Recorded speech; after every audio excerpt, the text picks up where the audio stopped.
This is a short video about the model developed by Bruce Tuckman that explains how groups develop into performing teams.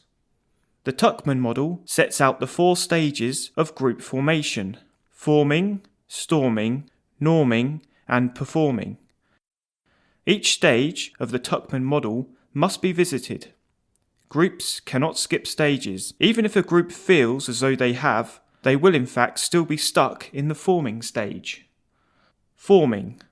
This stage is characterized by politeness, as the group has just been formed and everyone is feeling their way. Personal agendas are kept hidden. There may be some confusion about individuals and their roles. Storming. This stage is characterized by people testing the limits of what they can do and how they can behave.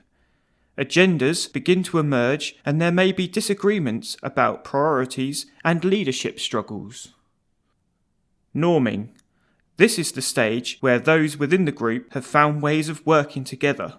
The leadership issues have been solved and the norms for behaviour have been agreed. Performing. This is the stage where a group operates as an effective, high-performing team. This can only happen if a group has worked through the previous 3 stages. Teams work through this process, and some may never achieve norming or performing. However, even performing teams are likely to be disrupted by a new member joining the team. In this situation, the stages will be revisited as the person offers new ideas and different opinions. Thanks for watching this video. For more videos like this, see our channel or check out our website.